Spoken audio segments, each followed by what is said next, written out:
വണ്ടികൾ വകഞ്ഞു മാറ്റി, സഫുകൾ വകഞ്ഞു മാറ്റി റസൂൽ പെട്ടെന്ന് റസൂലിൻ്റെ വീട്ടിലേക്ക് പ്രവേശിച്ചു.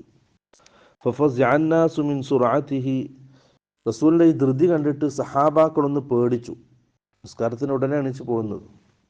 ഫഖറജ അലൈഹിം, സഹാബാക്കൾ ആ പേടിയിൽ അന്താളിപ്പിൽ നിൽക്കുന്ന സമയത്ത് റസൂൽ തിരിച്ചവരിലേക്ക് തന്നെ വന്നു. ഫറഅ അന്നഹും ഖദ് അജിബു മിൻ സുർഅതിഹി, സഹാബാക്കളുടെ മുഖത്തിൽ നിന്നും റസൂലിന് മനസ്സിലായി എൻ്റെ ധൃതിയിൽ സഹാബാക്കൾ എന്തോ ഒരു പേടിച്ചിട്ടുണ്ട്, അതിശയം പൂണ്ടിട്ടുണ്ട്. അപ്പോൾ റസൂൽ സല്ലല്ലാഹു അലൈഹി വസല്ലം അവർക്ക് കാരണം പറഞ്ഞു കൊടുക്കുകയാണ്. റസൂൽ പെട്ടെന്ന് ധൃതിയിൽ എഴുന്നേറ്റ് പോയ കാരണം. ذكرت شيئا من تبر عندنا فكرهت أن يحبسني فأمرت بقسمته. നിസ്കാരത്തിന് ശേഷം എനിക്ക് പെട്ടെന്ന് എൻ്റെ വീട്ടിലുള്ള ഒരു സ്വർണത്തിൻ്റെ ഒരു തകിട് എനിക്ക് ഓർമ്മ വന്നു, സ്വർണ്ണക്കട്ടി.